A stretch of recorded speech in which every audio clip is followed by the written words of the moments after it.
I saw my son's car and decided to surprise him for his birthday by hiding in the back seat with his gift. Then he got in with someone who said, "Your pathetic mother won't be a problem much longer." I couldn't believe when I saw who was sitting next to him. If you're watching this, subscribe and let me know where you're watching from. My name is Dorothy Sullivan, but everyone calls me Dot. At 63, I thought I'd seen enough betrayal for one lifetime. I was wrong. It was March 15th, Marcus' 35th birthday, and I had his favorite chocolate cake from Henderson's Bakery, sitting in my lap. I'd been waiting in his Honda for 20 minutes, grinning like a schoolgirl at my own cleverness. The surprise birthday visit was going to be perfect. Then, I heard the footsteps approaching and ducked lower behind the driver's seat, barely containing my excitement. The car door opened and Marcus slid into the driver's seat. But instead of starting the engine, he waited. Another door opened. "Are you sure about this?" a woman's voice asked as she settled into the passenger seat.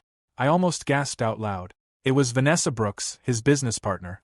The same Vanessa I'd helped him hire 2 years ago when I lent him $30,000 to expand his marketing firm. "Positive," Marcus replied, his voice cold in a way I'd never heard before. "The old bat signed everything over to me after Dad died.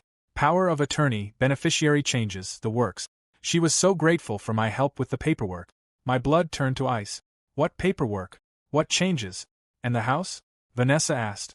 Marcus chuckled, a sound that made my skin crawl. "Already in my name. She doesn't even know.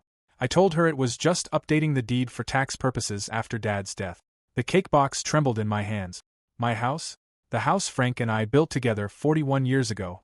Your pathetic mother won't be a problem much longer," Vanessa said, her voice dripping with contempt. "Once we're married, we'll put her in Sunset Manor. She'll be grateful for the company." Married? My son was engaged, and I had to learn about it by hiding in his car. "The nursing home costs will eat up whatever's left of her savings pretty quickly," Marcus continued matter-of-factly. "But that's not our problem anymore." I pressed my hand to my mouth to keep from screaming. This was my son, my baby boy who used to crawl into bed with me during thunderstorms. The child I'd sacrificed everything for after his father died 3 years ago. "What if she figures it out?" Vanessa asked. "Vanessa, she won't. Mom trusts me completely. Always has. Makes this almost too easy." The engine started and as they drove away to celebrate his birthday, I sat in stunned silence in the back seat holding a cake for a son who was planning to throw me away like garbage. But Marcus had made one crucial mistake. He'd underestimated his pathetic old mother. The 20-minute ride to whatever restaurant they'd chosen felt like an eternity. I stayed hidden, my mind racing as I tried to process what I just heard. When the car finally stopped, I waited until they'd walked away before slipping out and calling a taxi. Back home, I sat in my kitchen staring at the birthday cake. The same kitchen where I'd taught Marcus to crack eggs without getting shells everywhere. Where I'd helped him with homework every night through high school. Where I'd cried with him when his father passed. How had I missed the signs? How had my devoted son become this stranger? The truth was, I hadn't missed them. I'd just chosen to ignore them. It started right after Frank's funeral. Marcus had been so helpful, so attentive. "Mom, let me handle the paperwork," he'd said. "You're grieving. You shouldn't have to deal with this financial stuff." I'd been grateful. Overwhelmed by loss and drowning in insurance forms, bank documents, and legal papers. I didn't understand. When Marcus offered to help navigate it all, I'd signed whatever he put in front of me. "Just a formality, Mom. This gives me permission to handle things if you're ever unable to." That's how he'd explained the power of attorney document. "We need to update the house deed for tax purposes now that Dad's gone." That's how he described transferring my home into his name. I trusted him completely. My brilliant, successful son who ran his own marketing company. Why wouldn't I trust him? The signs had been there, though, the way he'd stopped visiting unless he needed something. How he'd become evasive when I asked about his personal life. The day I'd mentioned wanting to update my will and he'd quickly changed the subject. And Vanessa, I should have seen through her fake sweetness from the beginning. The way she'd charm me when she needed something, then barely acknowledge my existence otherwise. I'd even helped pay for her marketing certification courses. My phone rang, jolting me from my thoughts. Marcus's name appeared on the screen. "Hi, honey," I answered, trying to keep my voice steady. "Hey, Mom.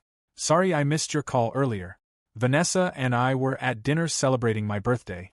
The casual lie rolled off his tongue so easily. "Oh, that's nice, dear. How was it?" "Great. Listen, I wanted to talk to you about something.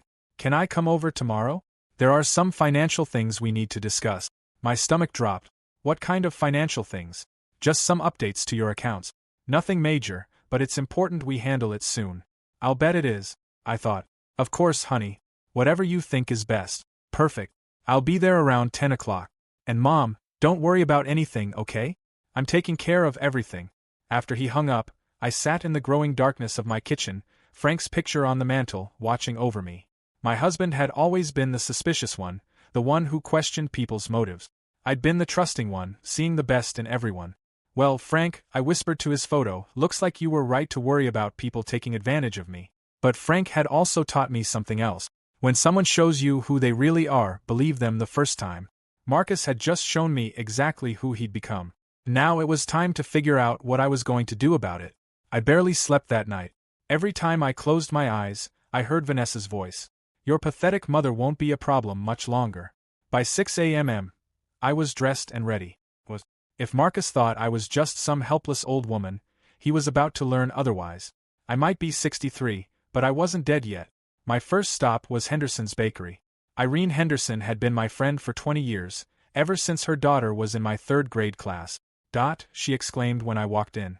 Don't tell me Marcus didn't like his chocolate cake. I made it extra special. Actually, Irene, I need to ask you something, and I need you to be completely honest. I leaned across the counter. Has Marcus ever been in here with a young woman? Blonde, early 30s, very put together. Irene's expression shifted. Well, yes. Several times over the past year. They seem quite close. Close how? She glanced around the empty bakery, then lowered her voice. They were holding hands, kissing. Last month, they came in looking at wedding cake. Wedding cake? The confirmation hit me like a physical blow, but I kept my expression neutral. Did he introduce her as his fiancée? I thought it was odd that you hadn't mentioned it, but I figured maybe it was a surprise or something. A surprise? That was one way to put it. Irene, I need you to promise me you won't mention this conversation to anyone. Can you do that? She nodded, concern creasing her features. Is everything okay? It will be, I said, surprising myself with how much I meant it. My next stop was First National Bank, where I'd done business for 35 years. Linda Peterson, the branch manager, greeted me warmly. Mrs. Sullivan, how can I help you today? Linda, I need to review all my accounts, every single one, and I need to know who has access to them. Her smile faltered slightly. Is there a problem? I hope not, but I need to be sure. What Linda showed me made my blood run cold. Marcus wasn't just on my accounts as a co-signer. According to the paperwork I'd apparently signed, he was the primary account holder. I was listed as a secondary party on my own bank account. When did this change happen? I asked, staring at documents that bore my signature, but that I didn't remember signing. Let me check. It was about 18 months ago. You and Marcus came in together. You seemed a bit confused about the process, so Marcus explained everything. Confused? That's what they'd call it when they eventually put me in the nursing home, too. Poor old Dot. So confused about her finances. Linda, I need copies of everything. Every document, every signature card, every change made to these accounts in the past 3 years. Of course, Mrs. Sullivan. Is there something specific you're concerned about? I thought about my conversation with Marcus, about his casual mention of financial things we needed to discuss, about wedding cakes and nursing homes, and how pathetic mothers eventually stopped being problems. Let's just say I'm suddenly very interested in understanding my financial situation. As Linda printed the documents, I realized something that should have scared me, but somehow didn't. I was completely at Marcus' mercy. He controlled my money, my house, probably my entire future. But Marcus had made one crucial error. He'd assumed I would stay ignorant forever. Game on, sweetheart. The documents Linda gave me painted a horrifying picture. Over the past 18 months, Marcus had systematically stripped me of control over my own life. My savings account, my checking account, even my CD investments, all transferred to his primary control. But what really made my hands shake was the insurance paperwork. Frank's life insurance policy, the one that was supposed to provide for me for the rest of my life, had been changed. Marcus was now the sole beneficiary. I sat in my car in the bank parking lot, studying page after page of my own signature. Some I remembered signing. Most I didn't, but they all looked legitimate. My phone buzzed with a text from Marcus. Running a few minutes late, Mom. See you at 10:30 instead. Perfect. That gave me extra time to prepare for our little financial discussion. At home, I spread all the documents across my dining room table. The same table where we'd eaten birthday dinners and holiday meals, where Marcus used to do his homework while I graded papers, where Frank and I had planned our retirement. I called my old friend Ruth Miller, If anyone would know how to handle this situation, it was Ruth. She'd been through her own family drama when her stepson tried to contest her husband's will. You sound strange. What's wrong? I told her everything. The overheard conversation, the bank documents, the power of attorney. I didn't remember giving him complete control through. Oh honey, Ruth breathed when I finished. This is elder financial abuse. It's more common than people think. And sadly, it's usually family members. What can I do? First, you need a lawyer, someone who specializes in elder law. Second, you need to document everything. And third, you need to be very careful. If Marcus realizes you're on to him, he might accelerate his timeline. Accelerate how? The nursing home. Once you're declared incompetent or moved to a care facility, it becomes much harder to challenge these arrangements. After Ruth gave me the name of an attorney, I sat staring at Marcus's senior picture on my mantle. Honor roll student, Eagle Scout, business degree from State University that Frank and I had sacrificed to pay for. When had my achieving, ambitious son become this calculating stranger? The doorbell rang at exactly 10:30. I quickly gathered the papers and locked them in Frank's old filing cabinet, then went to answer the door. Hi, Mom. Marcus leaned down to kiss my cheek, and I had to force myself not to flinch. He looked handsome and successful in his navy suit, briefcase in hand, like he was conducting a business meeting, which I supposed he was. Coffee, honey? I asked, leading him to the living room. Sure, thanks. He settled into Frank's old chair and opened his briefcase. So, I wanted to talk to you about some changes we need to make to your financial setup. I sat across from him, hands folded in my lap, the picture of an agreeable elderly mother. Your accounts are getting a bit complicated to manage. I think it would be simpler if we consolidated everything into one account that I handle completely. That way, you don't have to worry about balancing checkbooks or keeping track of multiple statements. Don't have to worry. How considerate of him. And there's something else, he continued. Vanessa and I are getting married. I arranged my face into an expression of surprised delight. Marcus, how wonderful. When? Next month. Small ceremony. Just immediate family. Immediate family. I wondered if that included me or if I'd already been written off as too pathetic to matter. We've been looking at houses, he continued. And we found the perfect place, but we'll need to free up some capital for the down payment. Here it comes, I thought. I was thinking we could sell this place. It's way too big for you now, and the maintenance costs are getting expensive. There's a lovely senior community across town. Much more appropriate for someone your age. Someone my age. Not a nursing home yet, but getting closer. I don't know. Honey, I said carefully. This house has so many memories. Marcus's expression tightened almost imperceptibly. Mom, you need to be practical. You can't live here forever. What happens when you can't manage the stairs? When you need help with daily activities? I feel fine now. For now. But we need to plan for the future. Trust me, I know what's best. The arrogance in those 4 words took my breath away. I know what's best, not what's best for me. What's best for him? Well, I said slowly. I suppose I should think about it. Something flickered across his face. Impatience. Frustration. There's not much to think about, Mom. The housing market is good right now. If we wait too long, we might miss our opportunity. Our opportunity. As if selling my home was somehow a joint venture we were undertaking together. Let me consider it for a few days, I said. Marcus' jaw tightened. A few days might be too long. The house Vanessa and I want to buy won't stay on the market forever. And there it was, the real timeline. Not my comfort or my needs, but Marcus and Vanessa's house hunting schedule.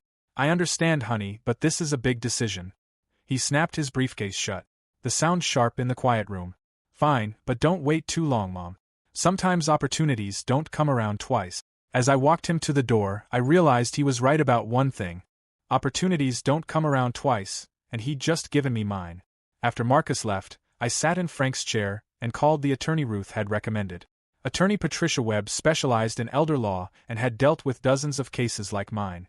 Mrs. Sullivan, based on what you're telling me, we need to act quickly. Can you come in this afternoon? 2 hours later, I sat in Patricia's office, watching her review the bank documents with growing concern. This is sophisticated, she said finally. Your son didn't just take advantage of your grief. He systematically planned this over a period of months. Is there anything I can do? Possibly. But first, I need to ask you some difficult questions. Do you remember signing these power of attorney documents? I closed my eyes, thinking back to those terrible months after Frank's death. Some of them, Marcus said I needed to sign papers so he could help manage things while I was grieving, but I don't remember giving him complete control. That's the problem with these situations. Predators often strike when their victims are most vulnerable. You were dealing with tremendous loss and Marcus exploited that. The word predator made me flinch. We were talking about my son. What are my options? We can challenge the power of attorney documents, argue that you weren't competent to sign them due to grief and emotional distress. We can also file for elder abuse, both financial and emotional. But Mrs. Sullivan, you need to understand something important. What's that? Once we start this process, your relationship with Marcus will be permanently damaged. Family court cases like this destroy families. Are you prepared for that? I thought about the conversation I'd overheard in the car, about Vanessa calling me pathetic, about Marcus planning to put me in a nursing home, about how I wasn't supposed to be a problem much longer. Patricia, what relationship? He's already decided I don't matter. Then let's make sure you matter very much. Patricia explained the process. We'd need to gather evidence, document his financial manipulations, and prove that I was competent to manage my own affairs. It would take weeks, maybe months. The most important thing right now is that Marcus doesn't realize you're on to him. Can you do that? Can you pretend everything is normal while we build our case? Could I? Could I smile and play the role of the trusting, naive mother while secretly documenting my son's betrayal? Mrs. Sullivan, are you all right? I looked up at Patricia, this stranger who was offering to help me fight for my life, and made a decision that would change everything. Yes, I can do that. But I need to ask you something first. Is it legal to record conversations in this state? Patricia smiled for the first time since I'd arrived. Why do you ask? Because Marcus wants to have another financial discussion with me next week, and I think it would be very helpful if we had a record of exactly what he's planning to do to his pathetic old mother. Mrs. Sullivan, I think you're going to do just fine. As I drove home, I passed the nursing home Marcus had mentioned, Sunset Manor. I'd driven by it hundreds of times and never really looked at it. Now I studied the building, the small windows, the residents sitting on the porch in wheelchairs. Is that where Marcus pictured me spending my final years warehoused with strangers while he and Vanessa lived in my house and spent my money? Not if I had anything to say about it. But first, I needed to have a conversation with Vanessa. It was time to meet my future daughter-in-law properly. Finding Vanessa's address was easier than I expected. Marcus Marketing Company website listed both partners, complete with professional headshot and contact information. Vanessa Brooks lived in a trendy downtown loft, the kind of place that cost more per month than I used to make in 6 months of teaching. I parked across the street and waited. Patricia had advised me to document everything to build a complete picture of Marcus and Vanessa's relationship and financial situation. If they were planning to steal my money, I wanted to know exactly how they were spending it. At 11:30 a.m., Vanessa emerged wearing a designer workout outfit that probably cost more than my monthly grocery budget. She climbed into a brand new BMW convertible and drove toward the upscale part of town. I followed her to the Prestige Fitness Center, where monthly memberships started at $300. She spent 2 hours there, then met a friend for lunch at Romano's, easily the most expensive restaurant in the city. As I watched her laugh and order wine at noon on a Tuesday, I wondered where the money was coming from. Marcus' marketing firm was successful, but not luxury car and expensive lunch successful. Not unless he had additional income sources, like for instance, access to his mother's life savings. That afternoon, I drove by the house Marcus and Vanessa were supposedly looking to buy. The real estate sign was still up, and I copied down the agent's number. A quick call revealed that yes, they were very interested buyers, but there had been some delays with financing. They're waiting on some family money to come through, the agent confided. Should be resolved within the next few weeks. Family money. My money. That evening, Marcus called to check in, his voice warm and concerned. How are you feeling about our conversation yesterday, Mom? I've been thinking about what you said about selling the house, and I took a deep breath and played my part. You're right, honey. This place is too big for me. Maybe it is time to downsize. The relief in his voice was unmistakable. I'm so glad you're being reasonable about this. I was worried you might be stubborn. Stubborn, like wanting to keep my own house with some kind of character defect. When would you want to list it? I asked. Soon. I'll call a realtor tomorrow. We'll want to price it competitively for a quick sale. Quick sale, of course. Can't have me changing my mind or having time to think things through properly. And Mom, I've been looking into that senior community I mentioned, Sunshine Gardens. They have a lovely one-bedroom available. I could take you to see it this weekend. Sunshine Gardens. I'd looked it up online after our conversation yesterday. It was expensive, isolated, and had terrible reviews. Residents complained about poor food, indifferent staff, and feeling abandoned by their families. That sounds nice, dear. Perfect. And there's one more thing. I'll need you to sign some papers when I come over Friday, just to get the house sale process started. More papers to sign, more of my life to sign away. Of course, honey. Whatever you think is best. After he hung up, I sat in my kitchen making a list. Every lie Marcus had told, every manipulation, every document I'd signed without fully understanding, every dollar he'd moved out of my control. By the time I finished, it covered 3 pages. Frank's photo watched me from the mantel, and I could almost hear his voice. That boy is not the son we raised. He was right. The son we'd raised would never have stolen from his mother, would never have planned to abandon her in a substandard nursing home, would never have called her pathetic behind her back. But Marcus had made one critical error in his planning. He'd assumed I would stay the same trusting, grieving widow who'd signed whatever he put in front of her. Friday couldn't come soon enough. I was looking forward to our conversation about those papers. Almost as much as I was looking forward to the conversation he didn't know we were going to have. Sign here, here, and here. I picked up the first document, pretending to read it carefully. It was a power of attorney revision that would give Marcus even more control over my affairs. This seems very comprehensive. Very, honey, it needs to be. Mom, I have to be honest with you about something. His voice took on a serious tone. I'm concerned about your memory. You've seemed confused lately about financial matters. Confused? There was that word again. Have I? Yesterday when I called, you didn't remember our conversation about the realtor. And last week you asked me the same question 3 times. I hadn't done any of those things, but I could see where this was heading. Oh dear. I hadn't noticed. It's nothing to be ashamed of. It happens to people our age. But it's why we need to get these legal protections in place now while you're still competent to sign. While I'm still competent. The implication was clear. Soon I wouldn't be. Marcus, can I ask you something? Of course. Are you stealing from me? The question hung in the air like smoke.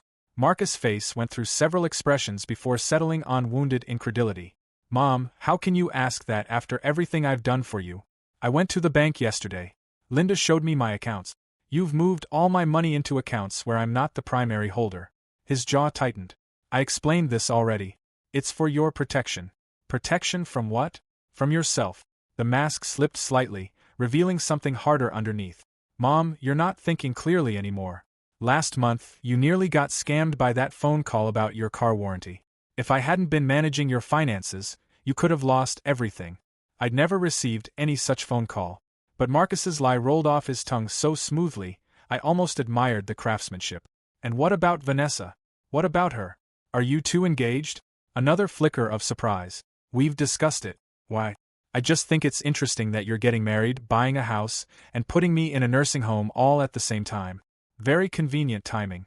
Marcus sat down his coffee cup carefully. Mom, no one is putting you anywhere. We're finding you a nice place where you'll be safe and have people to take care of you. Sunset Manor, it's a lovely facility, very well regarded. I'd called Sunset Manor yesterday. They had a waiting list, but Marcus Sullivan had put down a deposit for a semi-private room. Move-in date, April 1st, 2 weeks away. When did you put down the deposit, Marcus? His face went completely still. What deposit? The deposit at Sunset Manor. For April 1st. The silence stretched between us like a chasm. When Marcus finally spoke, his voice was different, colder. How did you find out about that? Does it matter? He leaned forward, and for the first time in my life, I felt afraid of my own son. Mom, you're making this much harder than it needs to be. Making what harder? The transition. You can't live here anymore. You can't manage your own affairs. The sooner you accept that, the easier this will be for everyone. Everyone meaning you and Vanessa. Marcus stood up abruptly. Vanessa has nothing to do with this. Really? Because I followed her yesterday. Nice BMW, by the way. Expensive gym membership, too. Where's the money coming from, Marcus? The question hit its mark. Marcus' face flushed red. You followed her, Mom? That's stalking. That's exactly the kind of behavior that proves you need supervised care. I need supervised care because I discovered my son is stealing from me. I'm not stealing anything. He slammed his hand on the table, making me jump. This money was always going to be mine eventually. I'm just managing it more efficiently. There it was. The truth finally out in the open. Efficiently, I repeated. Yes. Do you have any idea what it costs to take care of an elderly parent? The nursing home fees alone will eat through your savings in 3 years. This way, we preserve the family wealth while ensuring you get the care you need. Family wealth.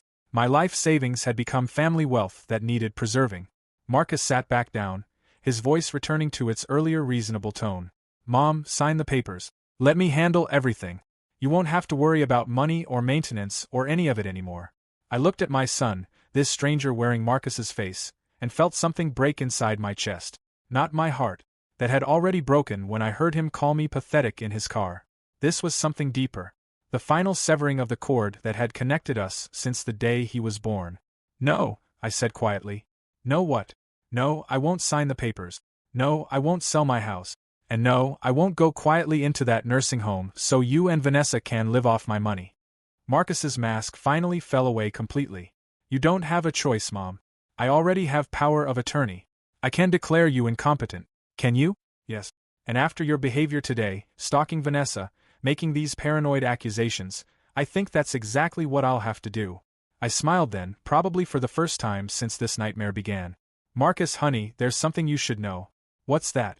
I reached into my cardigan pocket and pulled out the recording device, still running. I've been recording our entire conversation. The color drained from his face. You can't do that. Actually, I can. Single-party consent state. Remember you taught me that when you studied business law. Marcus stared at the device like it was a snake. Mom, delete that recording right now. I don't think so. If you don't delete it, I'll have you declared incompetent tomorrow. Go ahead, try it. I'll be interested to see how a judge reacts when they hear you admit to stealing my money for efficiency purposes. We stared at each other across the dining room table. 35 years of my motherhood dissolving into this moment of pure antagonism. Finally, Marcus gathered his papers and stood up. This isn't over, Mom. No, I agreed, still smiling. It's just getting started. After Marcus left, I sat in my kitchen, shaking, not from fear this time, but from adrenaline. I'd stood up to him. I'd fought back, and it felt incredible. I called Patricia immediately. Mrs. Sullivan, how did it go? I got everything. He admitted to stealing my money, to planning to put me in a nursing home, to already having power of attorney he plans to abuse. It's all on tape. Excellent. Can you come in Monday morning? We need to move quickly now that he knows you're aware of his plans. After hanging up, I realized Marcus was right about one thing. This was just getting started. If he was desperate enough to threaten me with incompetency proceedings, he wouldn't hesitate to escalate further. I needed allies and I needed them fast. My first call was to Ruth Miller. Ruth, I need your help with something and it might get complicated. Anything. What do you need? I need witnesses. People who can testify that I'm mentally competent, that I can manage my own affairs. Consider it done. I'll call Margaret Thompson, Anne and Bradley too. We've all been friends for 30 years. Anyone who says you're incompetent will have to get through us first. My second call was harder.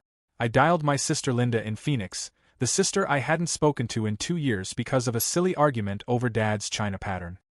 Is that really you? Hi, Linda. I know it's been a while, but I need to tell you something important. I told her everything. The theft, the nursing home deposit, the recording. By the time I finished, Linda was crying. Oh honey, I'm so sorry. I always thought Marcus was too smooth, too charming. But I never imagined this. Linda, I might need you to come up here. If this goes to court, I'll need family support. I'll book a flight tonight. Yes. I'm proud of you for fighting back. Mom and Dad would be proud too. That evening, I was making dinner when the doorbell rang. Through the peephole, I saw Vanessa standing on my porch looking perfectly composed in her designer coat. I opened the door, but didn't invite her in. Vanessa, this is unexpected. Mrs. Sullivan, we need to talk, do we? Marcus told me about your conversation today. I think there's been a misunderstanding. I almost laughed. What kind of misunderstanding? May I come in? It's chilly out here. Against my better judgment, I led her into my living room. She sat on my sofa like she owned it, which I supposed she thought she soon would. Mrs. Sullivan, Marcus is worried about you. We both are. How thoughtful. This paranoia, these accusations, they're not like you. Has your doctor mentioned anything about early-stage dementia? The audacity took my breath away. Vanessa, I know exactly what you and Marcus are planning. We're not planning anything except what's best for you. Her voice was honey-sweet, but her eyes were calculating. Marcus loves you so much. It breaks his heart to see you struggling like this. Struggling with what exactly? With reality. Mrs. Sullivan, you followed me yesterday. You think Marcus is stealing from you. You're making recordings of private conversations. These are concerning behaviors. I studied this perfectly put-together young woman who was trying to gaslight me in my own living room. Tell me something, Vanessa. How long have you been planning this? Planning what? The theft. The nursing home taking over my life. Her mask slipped for just a moment, revealing something cold underneath. Mrs. Sullivan, I think you need help. I think you need to leave. She stood up, smoothing her coat. We're trying to be patient with you, but Marcus has responsibilities. To his business, to our future together, to his family's financial security. His family's financial security. You mean my money? I mean the wise management of family assets for everyone's benefit. Everyone meaning you and Marcus. Everyone meaning the people who matter. The words slipped out before she could stop them. The people who matter? I repeated. And I don't matter. Vanessa realized her mistake immediately. That's not what I meant. Yes, it is. That's exactly what you meant. She headed for the door, then turned back. Mrs. Sullivan, Marcus is going to take care of this situation with or without your cooperation. It would be easier for everyone if you just accept help gracefully. Is that a threat? It's advice from someone who cares about your well-being. After she left, I double-checked all my locks and called Patricia's emergency number. They're escalating, I told her. Vanessa just tried to convince me I have dementia. And she basically threatened me. We need to accelerate our timeline. Can you be in my office first thing Monday morning? I'll be there. And Mrs. Sullivan, don't let them into your house again. If they're desperate enough to threaten you, there's no telling what they might do next. As I got ready for bed, I realized I wasn't the same person who'd hidden in Marcus' back seat just 5 days ago. That woman had been trusting, naive, eager to please. This woman was done being anyone's victim. But I also realized that Marcus and Vanessa weren't going to give up easily. They'd invested too much time and effort into their plan to let it fall apart now, which meant I needed to be ready for whatever they threw at me next. Monday morning brought unseasonable snow, covering my driveway in a slick white blanket that made walking treacherous. Perfect weather for feeling like everything was sliding out from under me. I arrived at Patricia's office early, clutching a folder containing copies of every document Marcus had ever asked me to sign. My sister Linda sat in the waiting room, having flown in yesterday despite the weather warnings. You look different, Linda observed as we waited. Stronger somehow. I feel different, like I'm finally waking up after a long sleep. Patricia's secretary called us back, and we settled into the attorney's comfortable office overlooking downtown. I've reviewed the recording, Patricia began. And it's even better than I hoped. Marcus essentially confessed to financial elder abuse. But there's something else we need to discuss. She pulled out a thick file. I had my investigator run background checks on both Marcus and Vanessa. What we found is interesting. What kind of interesting? Marcus's business isn't as successful as he's led you to believe. In fact, he's been operating at a loss for the past 8 months. His partnership with Vanessa has been propped up entirely by the money he's taken from your accounts. Linda leaned forward. How much money are we talking about over the past 18 months? Nearly $200,000. The number hit me like a physical blow. $200,000. Frank and I had saved that money over 43 years of marriage. Every vacation we didn't take, every restaurant meal we skipped, every luxury we denied ourselves. There's more, Patricia continued. Vanessa Brooks has an interesting history. She was married before to an elderly man named Harold Brooks. He died 2 years ago under somewhat mysterious circumstances. Mysterious how? He changed his will 3 weeks before his death, leaving everything to Vanessa instead of his children from his first marriage. His family contested it, claiming elder abuse, but Vanessa settled out of court. Linda and I exchanged glances. She's done this before, I said. It appears so. And there's something else you should know. The house they want to buy, it's not some dream home for newlyweds. It's an investment property they plan to flip. They've already lined up contractors. I sat back in my chair trying to process everything. So, they steal my money, put me in a nursing home, flip a house with my savings, and live off the profits. That seems to be the plan. But Mrs. Sullivan, we can stop them. The recording gives us grounds for criminal charges. The financial records show clear theft. And with Harold Brooks' suspicious death, we might be dealing with something much more serious. What do you mean? I mean, Vanessa Brooks might be a serial predator who targets vulnerable older adults, and you might not be her first victim. The room fell silent, except for the sound of snow hitting the windows. I thought about Vanessa's cold eyes, her casual threats, the way she tried to convince me I had dementia. What's our next step? I asked. We file charges immediately. Financial elder abuse, theft, possibly conspiracy. I'll also petition the court to freeze all your accounts that Marcus has access to. And what about the nursing home? We'll get an injunction preventing them from having you committed involuntarily. But Mrs. Sullivan, you need to understand something. Once we file these charges, there's no going back. This will destroy your relationship with Marcus permanently. I looked at Linda, who squeezed my hand supportively. Then I thought about the conversation I'd overheard in Marcus's car about being called pathetic, about being seen as nothing more than a problem to be solved. Patricia, that relationship was already destroyed. I just didn't know it yet. Then let's make sure justice is served. As we left the law office, Linda linked her arm through mine. Are you sure you're ready for this? Once those charges are filed, Marcus will know you mean business. I'm counting on it. But as we drove home through the thickening snow, I wondered if I really was ready for what came next. Because if Patricia was right about Vanessa being a serial predator, then I wasn't just fighting for my money and my independence. I might be fighting for my life. That evening, as Linda and I sat in my kitchen planning our strategy, the phone rang. Marcus's name appeared on the caller ID. Answer it, Linda whispered. Let's see what he has to say. I picked up the phone, putting it on speaker. Hello, Marcus. Mom. His voice was tight, controlled. We need to talk. I think we've said everything we need to say. No, we haven't. I'm coming over. I'd rather you didn't. I'm not asking for permission. Mom, I'm coming over and we're going to settle this like adults. The line went dead. Linda and I looked at each other. Call Patricia, I said. Tell her Marcus is on his way over and he sounds angry. Should we call the police? I thought about it for a moment. Not yet, but if he tries to force his way in, we will. 20 minutes later, headlights swept across my living room windows. But when I looked outside, I saw 2 cars in my driveway. Marcus and Vanessa had come together, and they didn't look like they were here to apologize. The doorbell rang 3 times in rapid succession, followed by heavy knocking. I looked through the peephole to see Marcus and Vanessa standing on my porch, both looking grim and determined. Mrs. Sullivan, Marcus called out. Open the door. We know you're in there. Linda moved to the window and peeked through the curtains. There's a third person sitting in their car. A man I don't recognize. My blood ran cold. Call Patricia now. Linda dialed while I continued watching through the peephole. Marcus was trying the door handle, checking to see if it was locked. Mom. His voice was louder now, more aggressive. Don't make this harder than it needs to be. We're trying to help you. Mrs. Webb's office, Linda whispered into the phone. This is an emergency. The knocking became pounding. I know you can hear me, Mom. Open this door right now or I'm calling the police and having you taken in for a psychiatric evaluation. My hands shook as I realized what was happening. They weren't here to apologize or negotiate.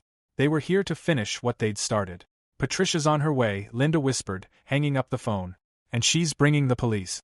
Mrs. Sullivan. Vanessa's voice joined Marcus. We're here to help you. You're clearly having some kind of mental health crisis, and we're concerned for your safety. Mental health crisis. They were setting up their narrative for when the authorities arrived. The confused elderly woman who barricaded herself in her house, making paranoid accusations against her loving son. Open the door or we're coming in, Marcus shouted. I heard the sound of a key in the lock. My heart stopped. Marcus still had his key to my house. The front door opened and suddenly they were inside my home, uninvited and unwelcome. Mom, Marcus called out, his voice echoing through the house. Where are you? We're here to help. Linda and I pressed ourselves against the kitchen wall, trying to stay hidden. I could hear their footsteps moving through my living room, searching for me. Check upstairs, Vanessa's voice directed. She might be hiding. Hiding like I was some kind of criminal in my own home. Mrs. Sullivan, a third voice called out, unfamiliar and official sounding. My name is Dr. Martin Hayes. I'm here to evaluate your mental state. A doctor? They'd brought a doctor to declare me incompetent. She's paranoid, Marcus was explaining loudly clearly for our benefit, making wild accusations about theft, following people, recording private conversations. Classic signs of dementia-related paranoia. I see, the doctor replied. Has she been evaluated recently? She refuses to see her regular physician. Claims everyone is conspiring against her. Linda gripped my arm, her eyes wide with fear. They were building their case in real time, creating a narrative that would justify whatever they planned to do next. Footsteps approached the kitchen. I found them, Marcus called out. I stepped out from behind the wall, Linda beside me. Get out of my house. Marcus held up his hands in a gesture of false calm. Mom, please, we're here to help you. I said, get out. The third man stepped forward. He was middle-aged, professional-looking, carrying a leather bag. Mrs. Sullivan, I'm Dr. Hayes. Your son is concerned about your mental state. My mental state is fine. What's not fine is my son stealing my money and planning to put me in a nursing home against my will. Dr. Hayes exchanged glances with Marcus. Mrs. Sullivan, these are serious accusations. Do you have any proof? I almost laughed. As a matter of fact, I do. I pulled out the recording device and pressed play. Marcus's voice filled the kitchen. This money was always going to be mine eventually. I'm just managing it more efficiently. Dr. Hayes's expression changed. Mr. Sullivan, is this your voice on the recording? Marcus's face flushed red. She's been recording private conversations without consent. That's illegal wiretapping. Actually, it's not, I replied. Single-party consent state, remember? You taught me that. Vanessa stepped forward, her voice honey-sweet. Dr. Hayes, you can see how paranoid she's become, recording family conversations, making these bizarre accusations. The accusations aren't bizarre if they're true, Linda interjected, speaking up for the first time. And I have documents proving everything she said. Dr. Hayes looked around the kitchen, taking in the tension, the fear, the obvious family dysfunction. Perhaps we should all sit down and discuss this calmly. There's nothing to discuss, I said firmly. These people broke into my house. I walked to the front door, Linda right behind me, leaving Marcus, Vanessa, and their fake doctor standing in my kitchen like the criminals they were. When I opened the door, I saw Patricia standing behind two unformed police officers, her expression grimly satisfied. Mrs. Sullivan, Officer Rodriguez said, "Are you all right? We received reports of forced entry." I looked back toward the kitchen where Marcus was probably trying to figure out how to spin this situation in his favor. "Officer," I said, "I'd like to file charges against my son for breaking and entering." Marcus's voice called out desperately from the kitchen. "You don't know what you're doing." I smiled for the first time since this nightmare began. Actually, Marcus, for the first time in 3 years, I know exactly what I'm doing. The look on his face when the officers walked into the kitchen made every terrifying moment of the past week worth it. Justice, it seemed, was about to be served. 6 months later, I stood in my garden watching the sunrise paint the sky in shades of pink and gold. The same garden Marcus had planned to abandon when he sold my house. The same house where I still lived, still independent, still free. The legal battle had been swift once the evidence mounted. Marcus pleaded guilty to financial elder abuse in exchange for a reduced sentence, 2 years probation, full restitution, and a restraining order that prohibited him from contacting me. Vanessa's case was more complex. Patricia's investigator had uncovered evidence linking her to 3 other elderly victims besides Harold Brooks. She was currently awaiting trial on multiple charges of elder abuse, fraud, and conspiracy. The fake Dr. Hayes turned out to be her cousin, a disgraced former physician who'd lost his license for insurance fraud. I took a sip of my coffee and checked my phone. Linda had sent photos from her new apartment. After everything that happened, she'd decided to move back east to be closer to me. "Life's too short to hold grudges," she'd said when she arrived with a moving truck 3 months ago. My phone rang. Ruth Miller's name appeared on the screen. "Morning, Dot. Are you ready for our big day?" Today was the grand opening of the Dorothy Sullivan Community Garden. A project I'd funded with part of the restitution money Marcus had been forced to pay back. The irony wasn't lost on me that his theft had inadvertently funded something that would help seniors in our community for years to come. "Almost ready. Linda's coming by at 9 to help set up." "I still can't believe you named it after yourself." I laughed. "Ruth, I spent 70 years putting everyone else's name first. I figured it was time." After hanging up, I walked through my house, straightening things for the celebration later. In the dining room, I paused at the family photos on the mantel. Most featured Marcus at various ages. I'd taken them down after the trial, unable to look at his smiling face without remembering his betrayal. But last week, I'd put up a new photo. It showed me at the community garden groundbreaking, surrounded by friends and neighbors holding a shovel and grinning like a kid. I looked happy, genuinely happy, maybe for the first time since Frank died. The doorbell rang at exactly 9. Linda stood on my porch carrying a box of decorations and wearing the biggest smile I'd seen in years. "Ready to celebrate your victory?" she asked, giving me a hug. "It doesn't feel like a victory," I replied honestly. "It feels like survival. Same thing sometimes." We spent the morning setting up tables and hanging banners at the community garden site. By noon, dozens of neighbors had gathered to celebrate. Mayor Thompson gave a speech about the importance of community spaces. The local newspaper took photos. Children ran between the raised beds, already imagining the vegetables they'd grow. As I watched the celebration, I thought about the woman I'd been 6 months ago. Trusting, passive, eager to please, always putting everyone else's needs first, even when it cost me everything. That woman would have been horrified by what I'd done to Marcus. Would have felt guilty about sending her own son to court, about exposing his crimes, about destroying the fiction that we were a happy, functional family. This woman felt proud. Mrs. Sullivan. A young voice interrupted my thoughts. I turned to see Emma Patterson, an 8-year-old from the neighborhood, holding a small potted plant. I brought you this, she said shyly. My mom said it's for your garden. I knelt down to her level. What kind of plant is it? It's a sunflower. Mom says they're strong and they always face the light. Always face the light. I felt tears prick my eyes. Thank you, Emma. It's perfect. As the afternoon wound down and neighbors began heading home, I found myself alone in the garden for a few minutes. I walked between the raised beds, imagining them full of vegetables and flowers, imagining the community that would grow here along with the plant. My phone buzzed with a text from an unknown number. For a moment, my heart raced, wondering if Marcus was violating his restraining order, but the message was from someone else entirely. Mrs. Sullivan. This is Detective Morrison from the county prosecutor's office. Vanessa Brooks accepted a plea deal today. 15 years. No possibility of parole for 12. Thought you'd want to know. Your courage in coming forward helped us save other potential victims. I sat down on one of the garden benches and read the message again. 15 years. Vanessa would be in her 50s when she got out. Too old to prey on vulnerable seniors with the same efficiency. And other potential victims had been saved because I'd found the courage to fight back. Linda appeared beside me, noticing my expression. Good news or bad news? Justice, I replied, showing her the text. How do you feel? I considered the question. How did I feel? Relieved, certainly vindicated, but also something else. Something I hadn't felt in years. Proud, I said finally. I feel proud of myself. You should. You saved your own life. And probably saved other people's lives too. As we walked back to my house, I thought about the conversation I'd overheard in Marcus' car 6 months ago. About being pathetic, about not being a problem much longer, about being warehoused in a nursing home while my son and his partner spent my money. That version of my future had seemed so inevitable then, so final. But I'd learned something important over the past 6 months. As long as you're breathing, you get to write your own story. And my story was far from over. At 73 years old, I was finally living my own life on my own terms.